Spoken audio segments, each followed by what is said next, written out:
Good afternoon, everyone, and happy World Anatomy Day. Welcome to our hotly anticipated Elsevier live session, the intriguingly named Anatomy Is. It really does give me great pleasure today and is a real honour to be able to introduce our speaker today, Professor Susan Standring. When I read this following quote from Professor Standring, I think it will come as no surprise and be very clear as to why anatomy was for her, and will go some way to explaining her passion and enthusiasm for the subject. And she said, "I spent much of my life wondering how living things are constructed. From an early age, I've wondered what's inside, what does it do, and how does that work?" Professor Standring originally went to Guy's Hospital in 1964 to study medicine, but switched to a PhD in neuroscience. And over half a century later, she's an emeritus professor of anatomy at King's College London, a fellow of King's College, an honorary fellow of the Royal College of Surgeons, and describes herself as a grandma who knows a thing or two about skeletons. As a neuroscientist, she worked on the biology of repair in the peripheral nervous system for many years, publishing over 200 articles in peer-reviewed journals and numerous chapters in books. She's a past president of the Peripheral Nerve Society. As an anatomist, she taught medical and dental students and surgical trainees for over 40 years and has always championed anatomy as a fundamental component of the medical and dental curricula throughout her career.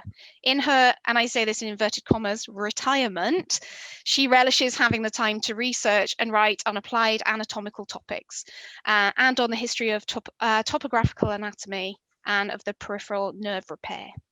Professor Standring is also very well known as the current editor-in-chief of Gray's Anatomy and has been since the 39th edition, the 42nd edition due to come out next month. And she's also joint lead editor of Gray's Surgical Anatomy. So I can't really think of anyone more qualified to go on an anatomical journey with today. So without further ado, I'd like to hand over to Professor Standring. Thank you very much, Deborah. And hello, everybody. And it's a great pleasure to talk to you on World Anatomy Day. And I'm going to talk to you about what anatomy is and also just chart some of the major developments in our understanding of anatomy. As you can see, it's an extremely visual subject. Anatomy is the basis of medical discourse, as Hippocrates said, quite a while back now, and coming right forwards to 2015, the Royal College of Surgeons of England, in their undergraduate curriculum for surgery, said a good understanding of anatomy and physiology is essential for all medical students. And if you read any surgical anatomy book, you'll find that every chapter begins with the surgeon who's writing it saying something to the effect of, you must know the anatomy of this region very well before you start working in this region. Now, if we anatomize anatomy, and anatomizing is an old phrase for dissection, then we can divide it into a number of regions. We can have topographical anatomy, imaging anatomy, neuroanatomy, developmental anatomy, which you may call embryology, and cellular and subcellular anatomy, which you may call microstructure or histology. In a sense, they're all slightly artificial divisions because obviously they all interact one with the other. And it's quite a sobering thought to think that really until relatively recently, the only one that people would have spoken about would have been topographical anatomy. All the rest really depend upon the development of technological advances and instrumentation in order for us to see the body in this way. So topographical anatomy, which you can think of as the outside-in view, that is starting at the skin and working, and it's what you'll do if you're dissecting. These are two very typical images that you'll see in a textbook looking at the anterior and posterior aspect of the shoulder. And immediately you notice the muscles, the vessels, the bones, the joints. And always the questions that you'll be facing is, what is that and where am I? It doesn't matter what stage of your professional career you are, you'll still be asking those questions. And it's very important that you are aware of variation that occurs normally and sometimes as a result of pathology. For example, the non-recurring right recurrent laryngeal nerve. You will know where the right recurrent laryngeal normally is. You find it curving around the first part of the subclavian artery, but not always. Sometimes it doesn't. It comes directly off the vagus, and you can't be sure that it's not there until you've shown that it doesn't come off the vagus anywhere else. And you also have to be aware, of course, of the fact that structures pass through the region you're looking at, and they may be affected by the pathology. We call it the anatomy being rewritten by the pathology. Something is being compressed by a tumor or by a large and swelling hematoma, say. And the nerves may be compressed here, but the symptoms that the patient experiences may be further distally in the distribution of that nerve down towards the wrist and the fingers. And of course, the last thing you want to do when you're thinking about topographical anatomy and the relationship of structures, the last thing you want to do is to cause further injury by what you're doing, whether you're making an incision, whether you're injecting a fluid or withdrawing a fluid, inserting a catheter or a drain or an endoscopic instrument, or you're clamping something. The last thing you want to do is to produce what's called a iatrogenic injury, which is an injury that you, the surgeon or the clinician, has produced. And if you're in doubt, never guess, don't guess. So surface anatomy, again, standing, looking from the outside, is all about where am I? Can I use bony protuberances? Can I use consistent flexure lines? If you look at your wrist, you may have 3 or you may have 2 lines at your wrist, which are overlying certain structures.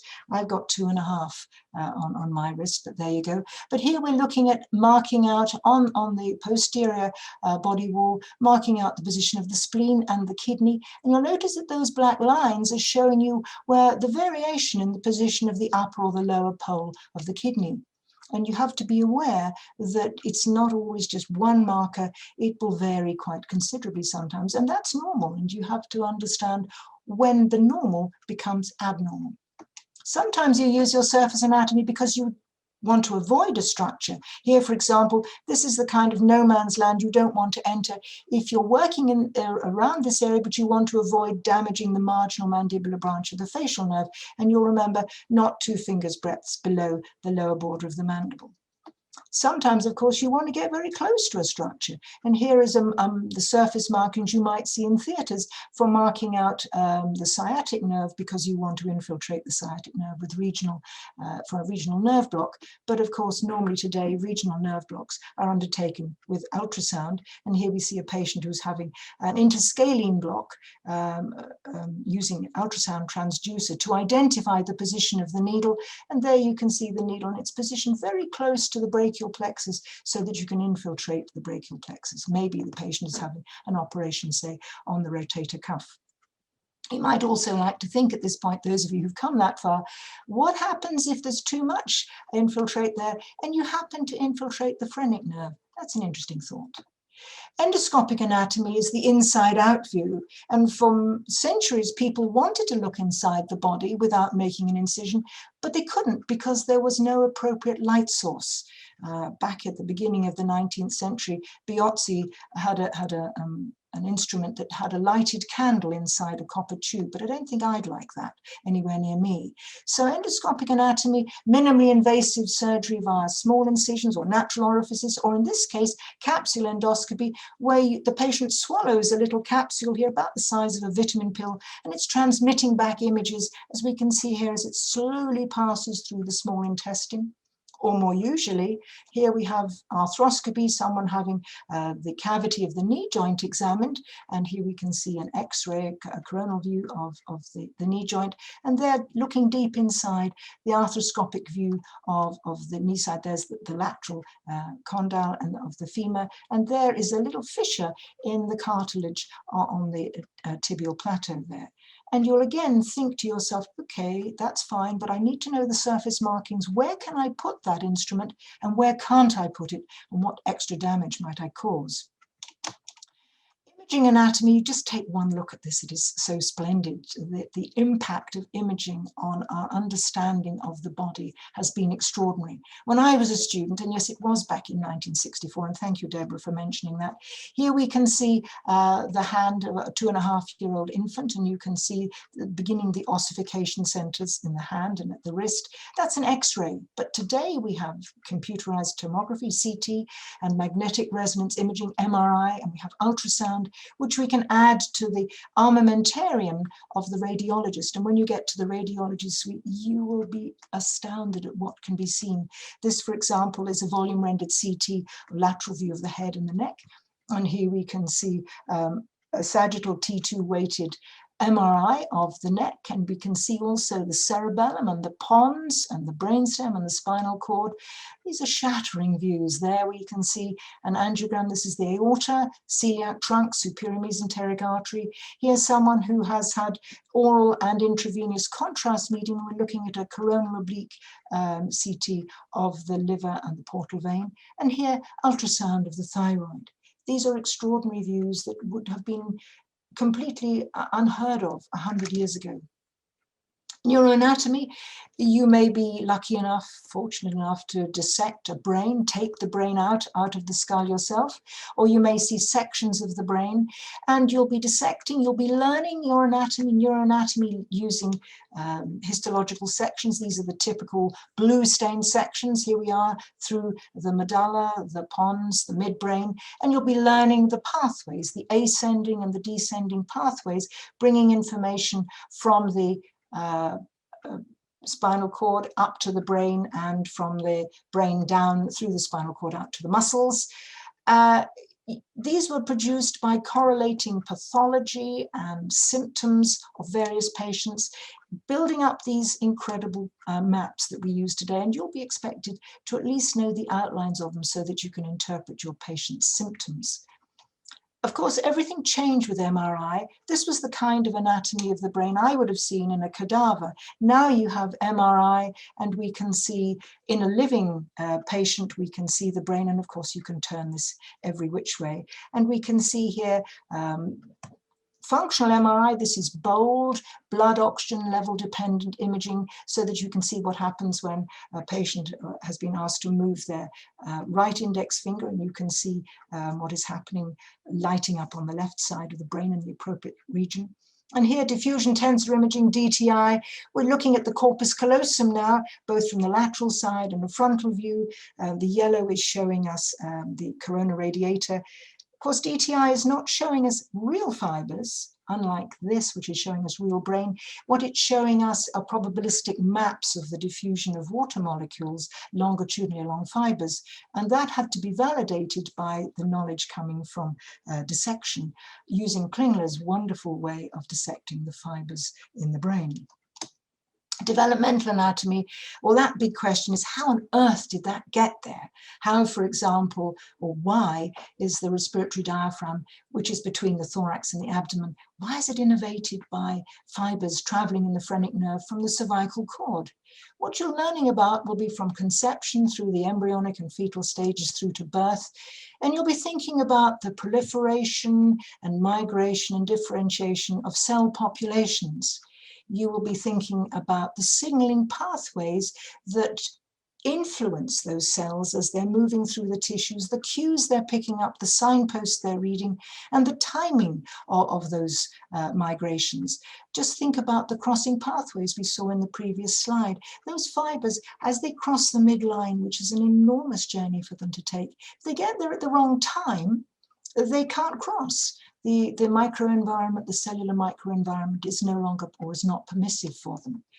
And here, for example, you will, in pediatrics, you'll see children and sometimes adults with congenital anomalies. And I'm taking this particular one here because it's quite common. You'll see the development of the thyroid. And remember that the thyroid develops the Anlagen here between the junction of the anterior 2/3 and the posterior 1/3 of the tongue, at the foramen cecum, and it travels with the thyroglossal duct all the way down anterior to the hyoid and down to where it normally is expected to go in the neck. But being a structure that migrates, it may never leave the tongue and you have a lingual thyroid, or it may go too far. It decides not to stop and it goes behind the retrosternal. And of course, you may get patients in whom the thyroglossal duct doesn't regress. And so they will say to you, oh, doc, I've got this lump in my neck. It's in the midline. And you know, when I swallow, or when I stick my tongue out rather, it goes up in my neck. And you think, yes, of course it goes up because it's attached still to the back of your tongue. And when you're in your obstetrics and the antenatal clinics, you will see mothers having routine second trimester scans, 3 or 4D ultrasound or MRI, and you'll be aware of all of the measurements that are taken, looking at the various levels in the fetus, and using in the brain, looking at the length of the femur, looking at all sorts of measurements, making sure that the fetus is developing and that the developmental stages are appropriate. And cellular and subcellular anatomy, you could regard that as a kind of imaging, I guess. It's partly light microscopy and all the various forms of light microscopy, confocal microscopy, for example, electron microscopy, which is transmission and scanning electron microscopy. And you will see slides in your classes. This is thin skin with the melanocytes marked. Unfortunately, when you see a real slide, it doesn't have letters on it, but that's quite helpful telling us about the keratin. Here we have a developing airway in developing lung, and in red you have immunostained here, immunofluorescent staining of smooth muscle actin. These are the smooth muscle cells.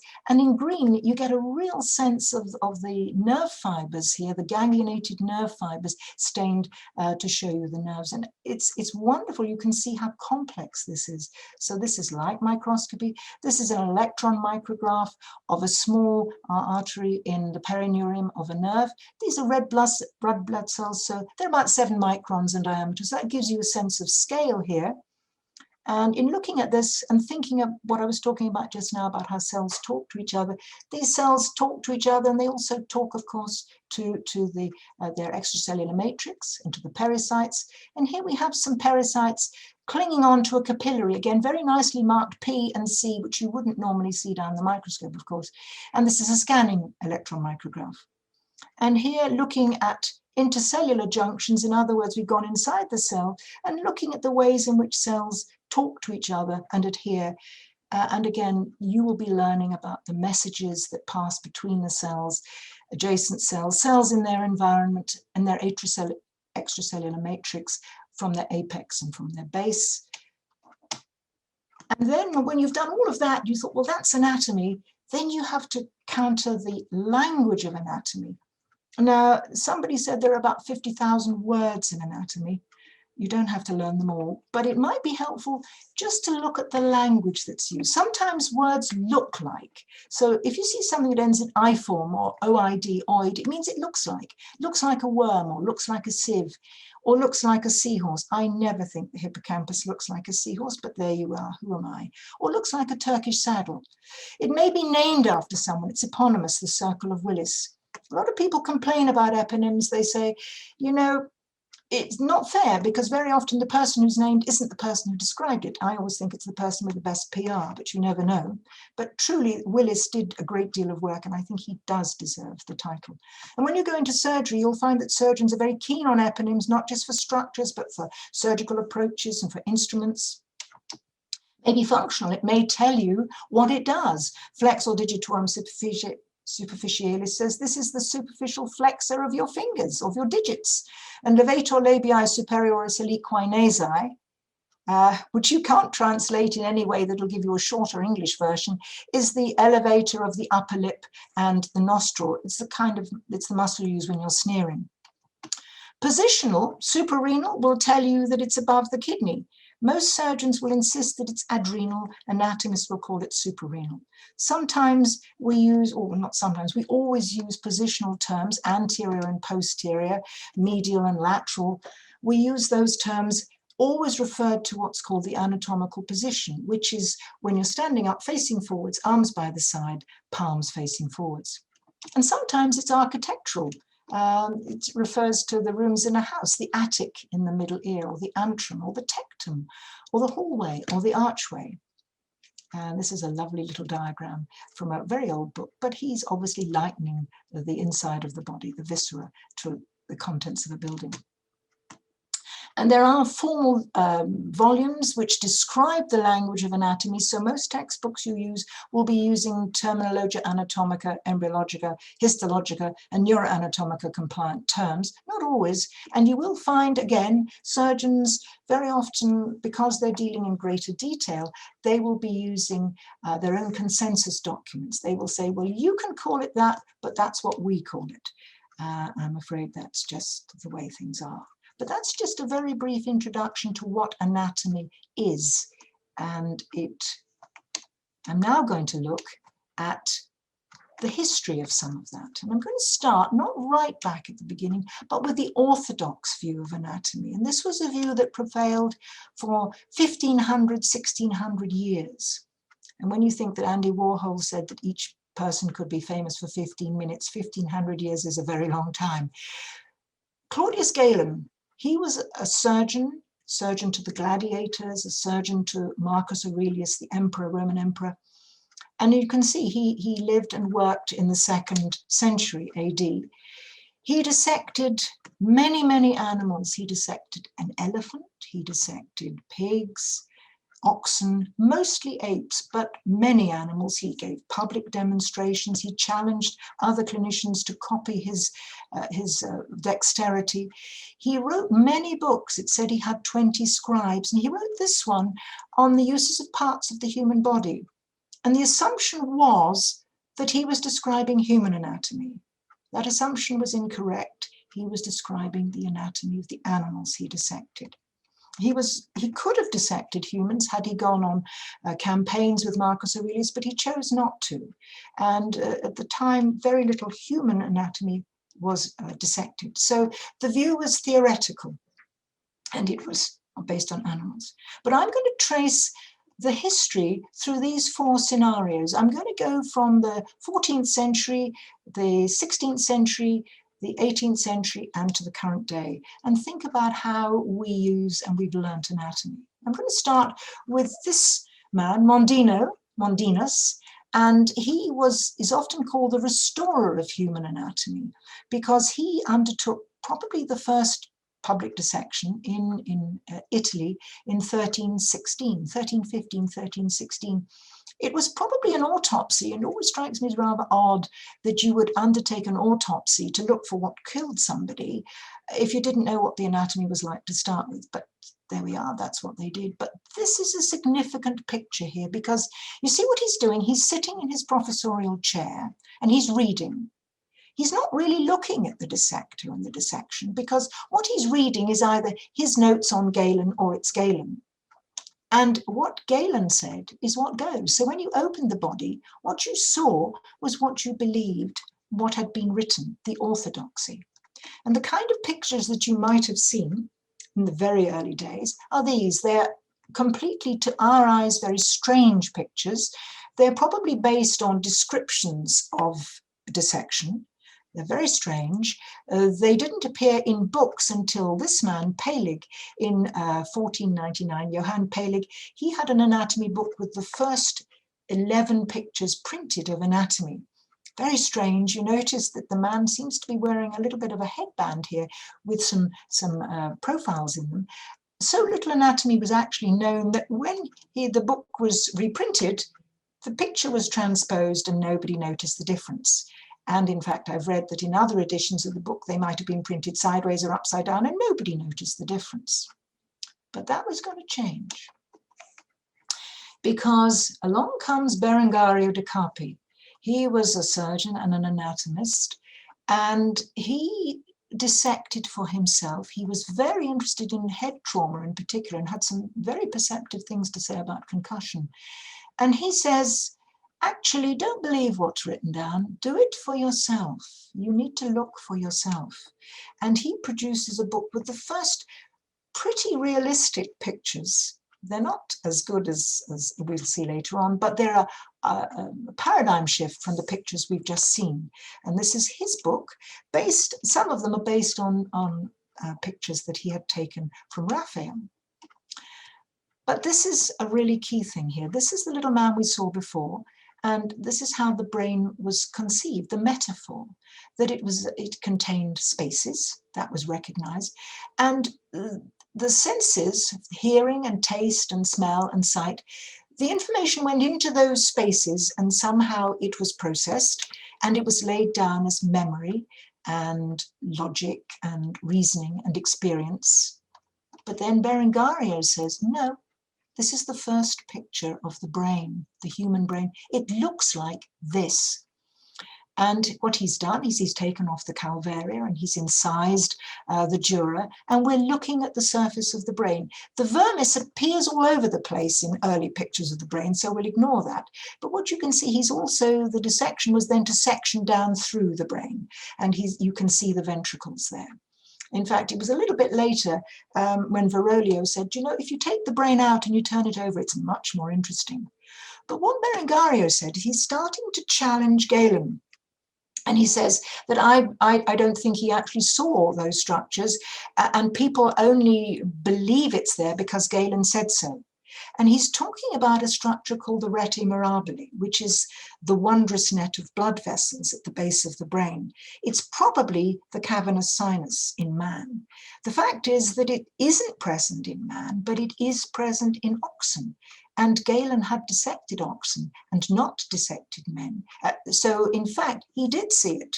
So Berengario got it wrong, but he was attacking the right region. And he certainly started thinking about what he was looking at rather than what Galen had said. He's starting to question him.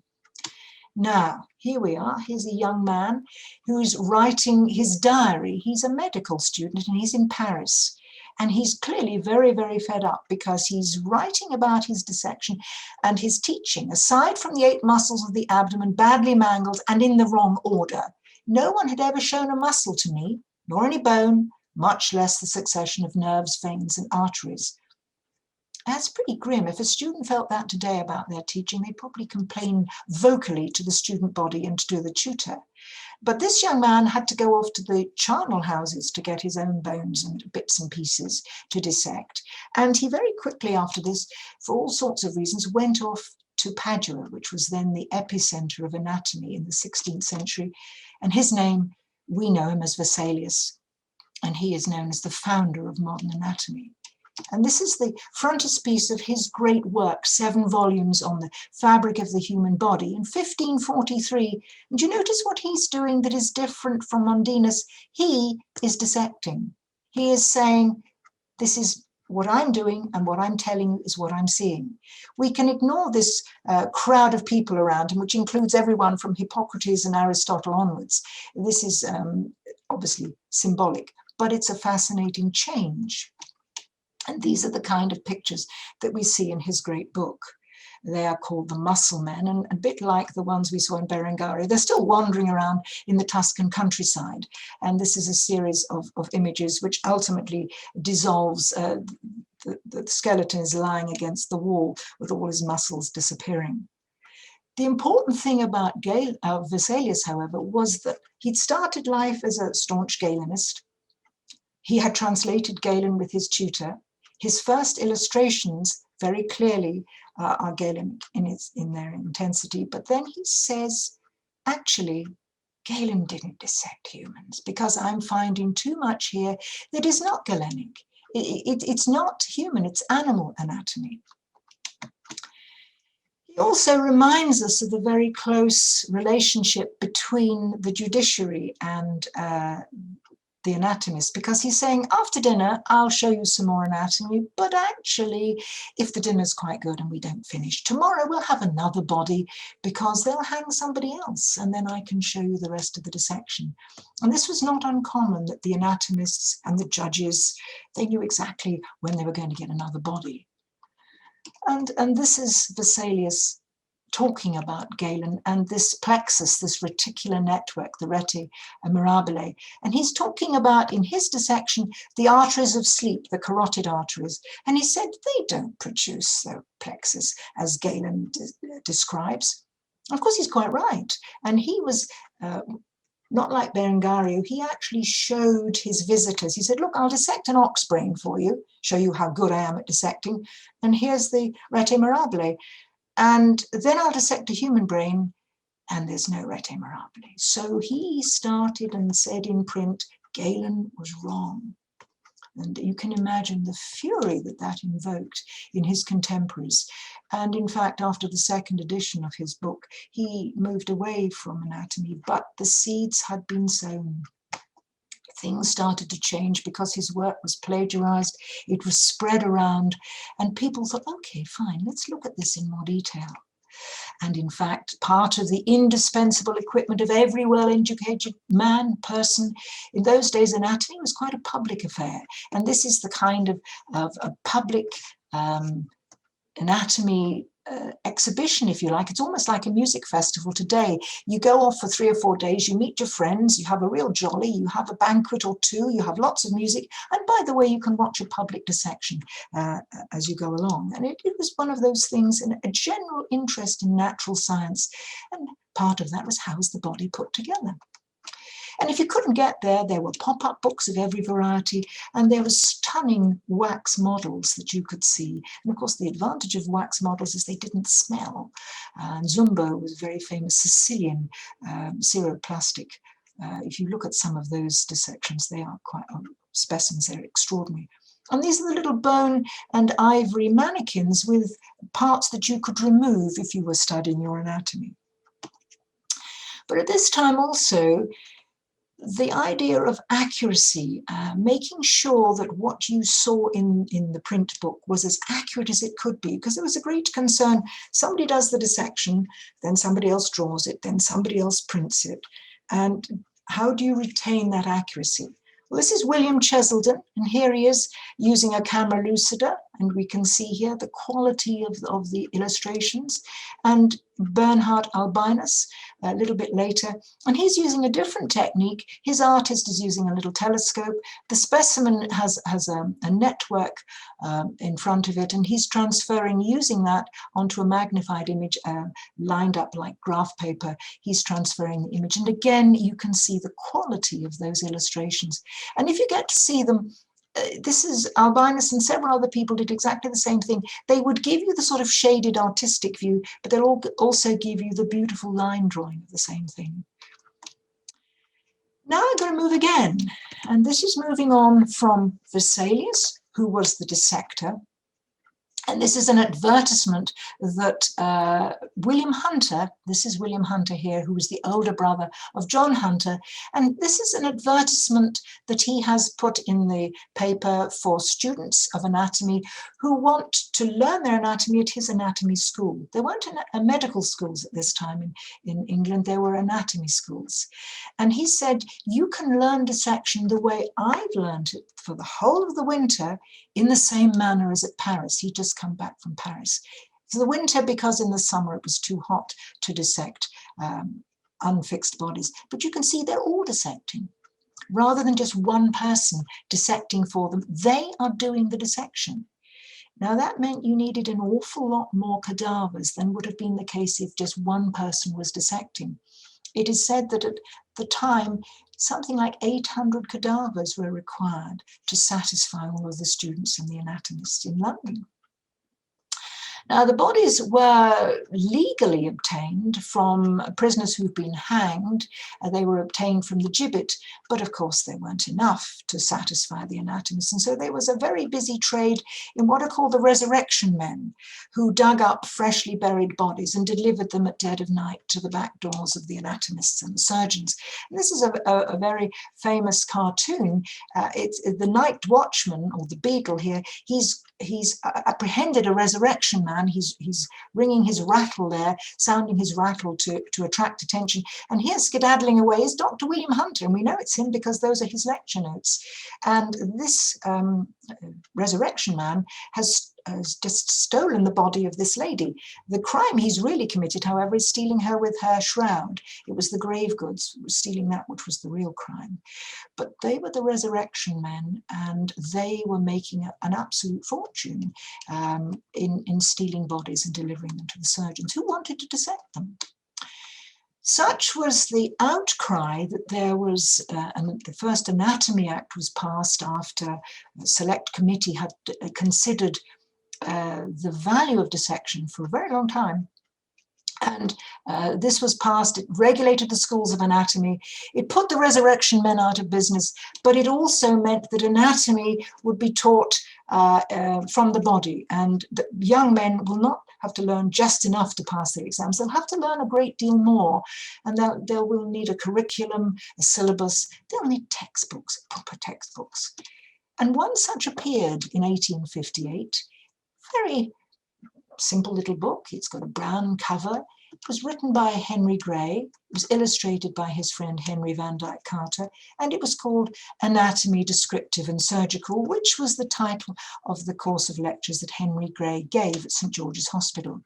And when he writes about it, he's telling you that the work is, this is his preface, Henry Gray's preface, it's furnishing the student and practitioner with an accurate view of the anatomy of the human body, and particularly the application of this science to practical surgery. And this is 1858. It's the time for the British students when the General Medical Council was formed and we had the first Medical Act. And that accurate view shows you how meticulous Carter was in his drawings. What was so special about these was that the pictures had captions, they had labels, and they had leader lines, which up until that time was almost unheard of. In fact, I think Carter probably was using an idea from a book that was published a few years earlier, but this was very unusual. Normally, the pictures had a little letter or a number next to them, and you'd have to decipher the alphanumeric in a key, which might have been on the next page or at the bottom of the page, or if it was an atlas, it might have been in another volume. And when we look at that, we can see that the illustrations in Gray, their value for students, the excellent images contributed so materially to smooth the thorny path of the student of human anatomy. That was from Carter's obituary, which was written many years later. These images were extraordinary, and there were very many images. Most books at that time had no images. The view was either they were too expensive to produce, or in fact they were a bad thing because students might use them and not look at the dissections. Today we see very similar images. They've barely changed. They've become coloured and they're now drawn maybe computer assisted, but they're the same sort of images.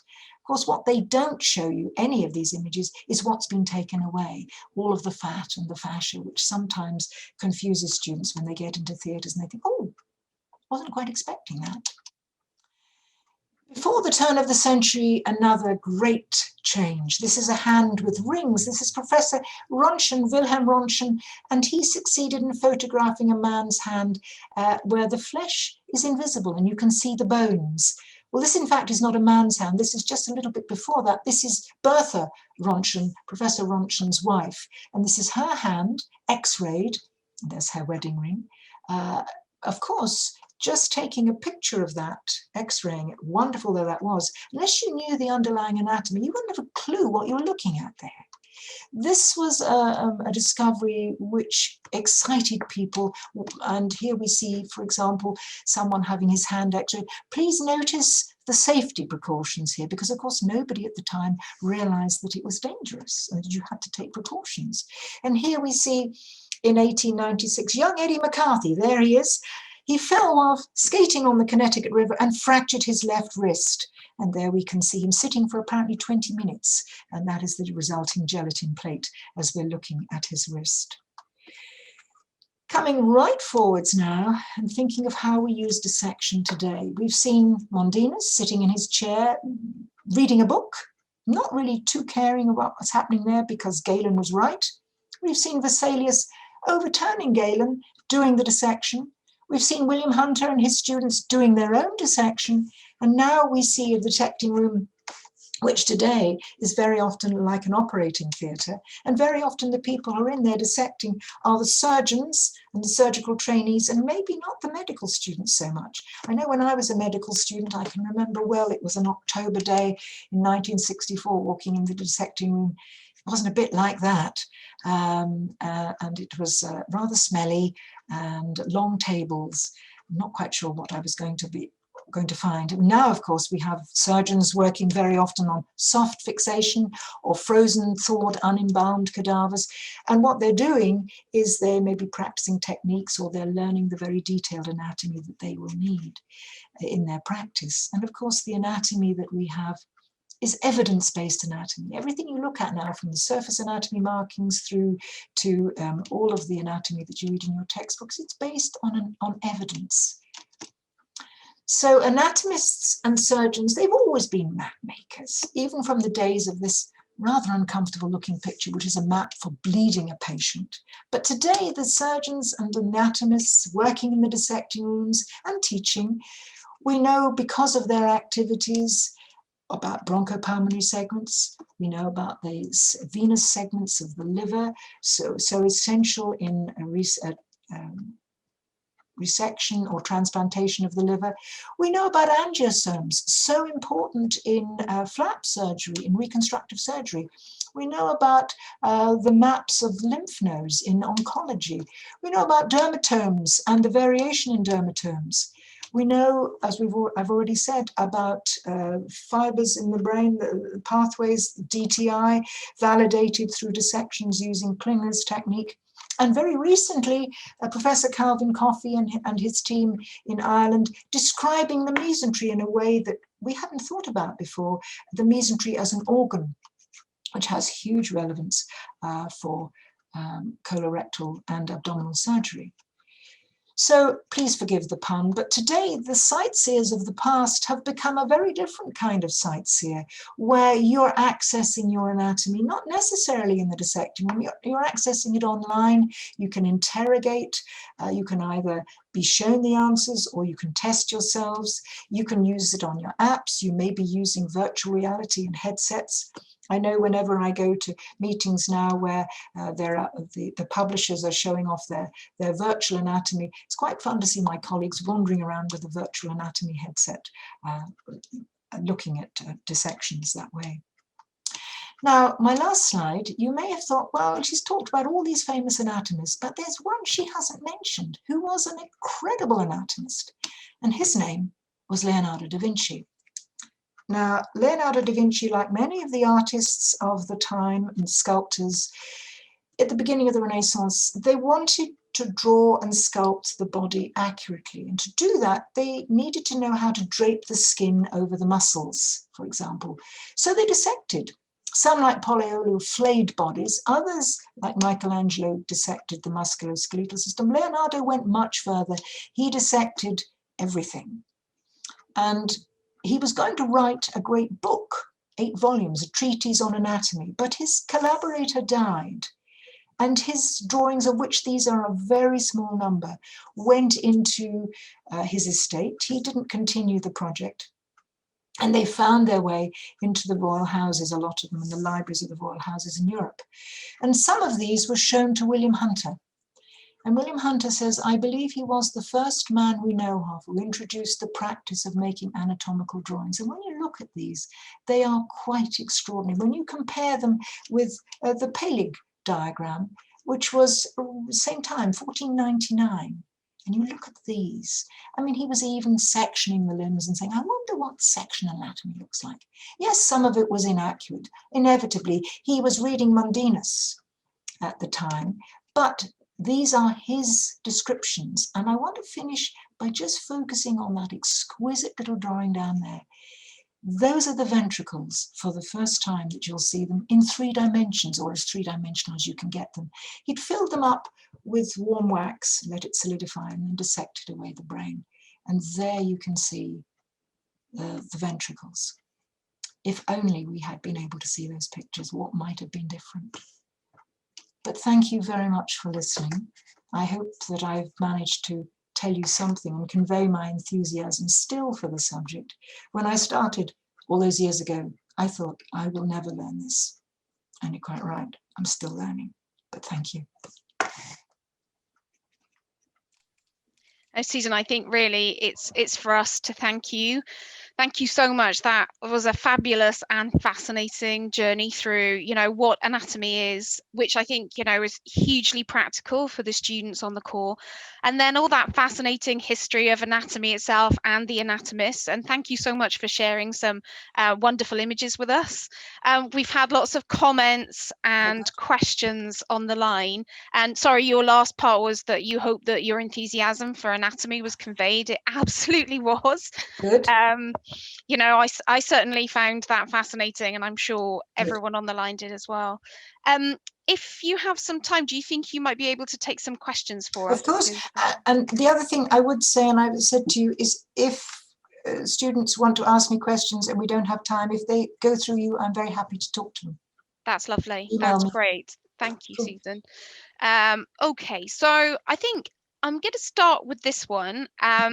What does Professor Standring love most about anatomy, and why is it so special? I think because I've always wanted to know how things work, what's in there, how does it work, how can we apply that knowledge in clinical practice. I mean, if you come right down to it, knowledge of anatomy is utterly essential for safe and effective clinical practice when you're treating your patients. And my knowledge of anatomy is not just human anatomy. I am very interested in comparative anatomy. And in my retirement, one of the things I want to do is learn much more about comparative anatomy. I just, I can spend hours just looking at a skull, which must make me a very sad person. But I just find it extraordinary. I mean, the sphenoid bone is my absolute favorite bone. And just looking at it and thinking about it and looking at the development of it is just so fascinating. Not everybody will share that view. I understand that, but that's the way I think. Does every anatomist have a favorite bone or piece of the anatomy? I don't know. Sometimes it's your favorite because it's easier to teach, or sometimes it's difficult to teach, and helping students understand something is really important. There's nothing more satisfying than listening to a penny drop. And someone says, oh, I really get that at last. But the sphenoid is great because its name means it's like a wedge, and it's between the anterior and posterior cranial fossae, and so much goes on there. It's just cool. That's brilliant. And I just want to take a slightly different tack now, because we have questions on lots of different subjects. Okay. So you mentioned as you were talking that there were at one point 800 cadavers needed just to satisfy the anatomists and students in London. And I've got a question here. In these pandemic times, cadaveric studies are getting trickier to accomplish. Yeah. Thinking of dissection and endoscopy classes, for example, do you believe 3D digital models, e.g. complete anatomy, and books are able to replace the cadaver? They are complementary to, and you're quite right, in these difficult times when we have to take particular precautions, we have to work with what we have. Simulation, high fidelity simulation is extremely useful, and it's something that has, initial surgical training, for example, will begin with high fidelity training, training on simulation, yes. You have to start somewhere. It's not as good as the real thing, but it's better than nothing. As long as it is accurate, as long as it teaches a process and protocols, then that's fine. If it's teaching you landmarks, it's teaching you the way to go, what else can we do? That's great. Thank you, We Susan. are where we are. Yeah. Just a slightly different question now, and this is from my first year medical student. What advice would you give to a first year medical student who's amazed by anatomy but overwhelmed by the amount of information which should be retained in a short amount of time? Okay. I understand that feeling of being overwhelmed. It is overwhelming. Find a book that you like, and there are lots of different styles of books. Try and learn it with a skeleton. I don't know if you can still get half skeletons and skulls. We used to have one. It's really important that you do that. Take it very slowly. Work with case histories. Try and apply that knowledge. I think it's that kind of thing. And try and get some general principles laid down. Most people have a dreadful problem with the autonomic nervous system. So if you can get that sorted, that does help. I remember once many years ago, I was asking a lecture theatre full of final year medical students, and we were talking for some reason about dorsal root ganglia and sympathetic ganglia. And I said, who thinks there are synapses in dorsal root ganglia? And almost the entire room put their hands up, you see, so they'd forgotten it all. It's completely wrong. So don't be overwhelmed. Everybody will struggle. Take it slowly. You will keep on learning and reinforcing it as you are using it. Until you're really using it. As Henry Gray said, it's something you learn to apply. And you will know that if you're not applying that knowledge, it just goes in and out of your head. You pass an exam and that's it. It's easy to learn the second time. Our demonstrators, anatomy demonstrators always say that, when they come back into the second, gosh, I thought I'd forgotten that, but actually I now know it, or it's come back very quickly. So don't be disheartened. Everybody feels like that. I used to feel like that about biochemistry. Still do. That's really great advice. Thank you. And I think that will put a lot of first-year students' minds at rest, because I know that's a question that comes up very often, and it's a real concern, the breadth of anatomy and the depth of the subject as well. Yes, but Um, I'm sorry, if I could just say, you do not have to know it in great detail. You've just got to be safe. When you're taking exams, I know medical students sometimes say, oh, I failed. Does it matter? Yes, it does, because what the examiner is doing is making sure you are safe to go on to the next stage. Remember, you're not learning history or French or whatever. Not that there's anything wrong with learning either of those subjects, but they're not going to kill anybody if you get something wrong. But you can do serious damage if you don't know you don't know your anatomy. Of course. So there's another question which is on a similar topic, and that is, how can I understand neuroanatomy easily? You can't. I'm sorry. Okay. I would need to, that's such a broad question. If that student wants to get in touch with me, I'd be very happy to talk again. Okay. But get the simplest book you can get and just think, okay, I want to understand the simple ascending and descending pathways. How does pain, temperature, light touch, discriminative touch, proprioception get up to the thalamus and to the sensory cortex? And how do instructions get from the motor and cortex, supplementary cortex, back down to the muscles? And then let's add in some other things. You can do it, get a simple book and do it simply. Mm-hmm. And I'm very happy to help if somebody wants some help. It is difficult. You shouldn't be confused. If you're confused, you're trying to go in at too deep a level. Mm-hmm. Okay, I know that seems to come up a lot about neuroanatomy, and maybe there's just a bit of a fear. So I think that's really important advice to kind of take it slowly. Take it slowly. Look at the sections, but use the pathway diagrams. You don't have to know a huge amount of stuff. Look at the cranial nerves, think about their nuclei, whether they're motor or sensory, where they're going, what they're doing. The thing about the cranial nerves coming out of the brain is that they're not like the spinal nerves in that their nuclei can be in different places. The motor and the sensory and the parasympathetic nuclei are in different places. And that can be confusing, I agree. It is difficult. Brain is complicated. Yeah, absolutely. So I have a question here about career options. The question is, I am an anatomist and I teach at the University of Birmingham. My hope is to become a professor like Professor Standring. Could you please recommend some things I could do to help achieve this goal? Okay, well, in fact, my chair was based on my research, which is nothing to do with anatomy. I'm a neuroscientist. So that's rather different. I think my first chair was a personal chair in neurobiology, and then I became a professor. I got the chair in anatomy and I became head of a department. If you are an anatomist, undertake anatomical research. If you're not a molecular biologist, I don't know the background of the caller here, the questioner, but it is research and teaching and administration. You have to excel in at least two of those parts. Get a good mentor. That's really important. A good mentor who will tell you and will help you. Go to conferences. If you're an anatomist, join the Anatomical Society and/or the British Association of Clinical Anatomy. Be known to other anatomists, because ultimately they're going to be writing your references when you're applying for jobs. And again, if you're in Birmingham and you want to talk to me, please, I'm sure Debs will give you my contact. I'd be very happy to advise. We have the Anatomical Society has, with the AAA, the American Association of Anatomists, have a 2-year training program, and I work as a mentor on that. And so, again, I'd be very happy to help.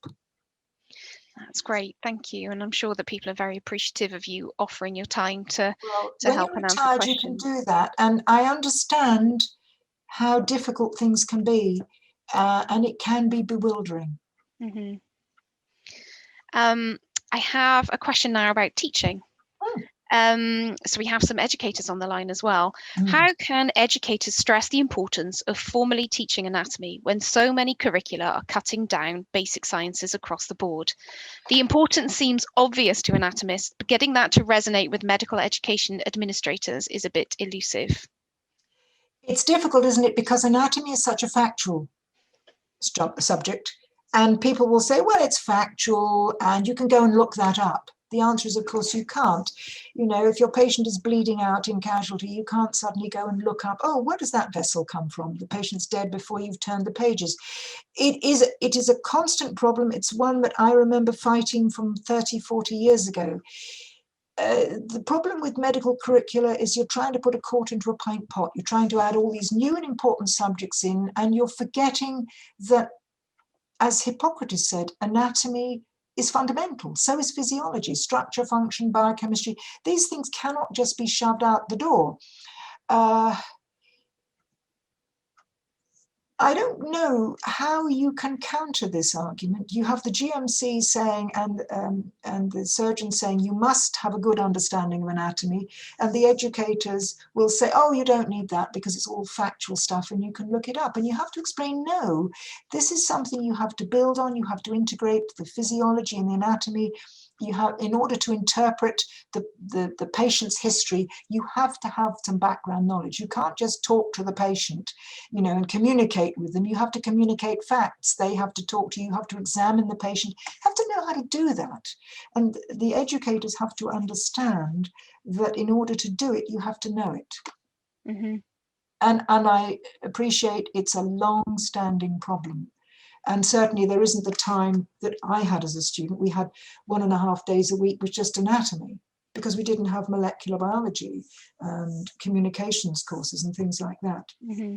Partly, of course, modern curricula very often are spiral curricula or vertically oriented, so you keep coming back and revisiting, and you can do it in that way. So you may say, well, we'll teach some very basic anatomy now, just so that you're safe.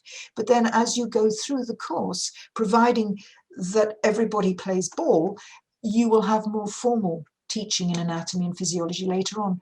Mm-hmm. Again, the problem with that is that once students go out into their clinical attachments and they're dispersed, trying to bring them back for the kind of teaching that they might need in labs and things is more difficult.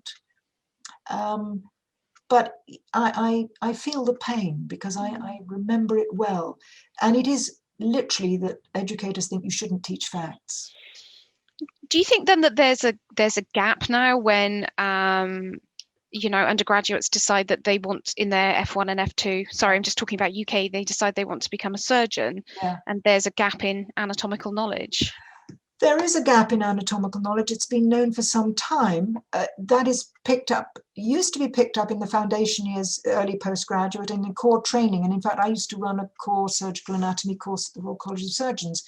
But with the change in modernizing medical careers, as it was called many years ago now, demonstrator posts disappeared, and you had to come out of program, as it's called, if you were a foundation year doctor, in order to become a demonstrator. Mm-hmm. But the Royal College of Surgeons is well aware of that problem, and there are all sorts of courses that are now run specifically for surgical trainees to address those areas that they need. And of course, remember that most surgeons, they have incredibly detailed knowledge, but of a particular region. I mean, a neurosurgeon will know every last bit there is to know about the area of the brain he's dealing. I bet he doesn't even, or she doesn't remember the sole of the foot, and vice versa, because it's not necessary. No. And it's a perfect example of you're not using it, you forget it. Mm-hmm. Of course. Slightly different again. I think probably we've got time for one or two more questions. Yep. I'd just like to read the beginning of this one out because I think it's very nice. Good day, Professor Standring. Hello from Russia with love. Oh, Thank you very much for this incredible webinar. So there are lots of questions that this person has asked, but it's mainly around how, and I think you've touched on this already, but how can we study anatomy? What do you think about things like medical mnemonics and about molecular anatomy? Oh, sorry, those are two different questions. But really, I guess they're asking, they're asking for some advice of the sorts of things that they can use, like websites and textbooks, but also, you know, the use of things like mnemonics to remember the anatomy. Okay, I can't stress enough that you must use a textbook that you like. I can remember when I was an advisor to students, when I was dealing with students who'd failed their exams, and I would say, what textbook are you using? And almost all of them used the same textbook, which had been highly recommended, and they hated it. So I said, change your textbook. You study with models, with bones, with skeletons. Mnemonics are fine, except you remember the mnemonic, but not what it stands for. I can still remember Tom, Dick, and Harry, which is the tendons at the ankle, and I have to think very hard for what the T, D, and H stand for. And of course, a lot of people learn some pretty filthy mnemonics, and there are books of them. If it helps, whatever helps you to remember, that's fine. But you won't really, until you're using that anatomy, it's sort of abstract, almost theoretical thing. Once you're standing, as Whitnell of Whitnell's tubercle and the lateral wall of the orbit said, writing in his notes to students back in the 30s, he said, talking about surface anatomy, he said, when you're standing in the operating theatre or at the bedside, surface anatomy, which you need, is the last thing you can remember. It's the first thing you need and the last thing you can remember because you haven't learnt it properly. So use yourself, use your friends, you know, as models, learn your surface anatomy, but basically remember that you're not going to learn it all in 5 minutes. I'm still learning, and I've been doing it for a very long time. But I'm still finding new things. I'm still finding exciting things. And you know, there's a wonderful Bergman's Atlas of Anatomic Variation. When you realize how much variation there is, how much variability there is, where does the cutoff point between normal variation and abnormal come in? And you cannot possibly learn it all. You don't need to. You just need to be safe at the level you're working for examining your patient. So if you're going into theatres, then, and you're going to see hemiarthroplasty, hip replacement, then for goodness sake, read up the anatomy the night before. Make sure that you can orientate yourself. You know where the surgeon's going and what he or she is doing. If there are x-rays related to that case, make sure you've seen them, or the CT or the reformat or whatever, you know, and certainly use the online material, the 3D material. Wonderful. You can interrogate it. It'll give you the answers, or it'll question you. And in many books now, which are online, you can add your case histories in. You can personalize the books. Susan, I really hate to call time to this session because I know that everyone on the line has been getting so much from it. And but I really did want to say thank you ever so much for your time. We really, really appreciate it. We've had lots of comments of people saying thank you. You've been asked for your autograph, and lots of people asking how they can get in touch with you. It is bewildering. And when you start a medical course, it's because it's not like anything you've learned at school. So, you know, if you're doing languages or history or geography, it's an extension of what you've done. Yes. But medicine it's not really what you've done before. And you have this idea that everybody knows more than you do because everybody at med school is incredibly bright. Yeah. You've been a big fish in a very small pond at school, and suddenly you're a minnow in an ocean when you get to med school. But you'll get there. Wonderful. My father used to say to me, if only about 5 people in the whole world can do something, you won't do it. But if lots of people can do it, you can do it. I think that's a wonderful piece of advice to end on. Thank you ever so much again. And thank you everyone on the call for joining us today. Thank you.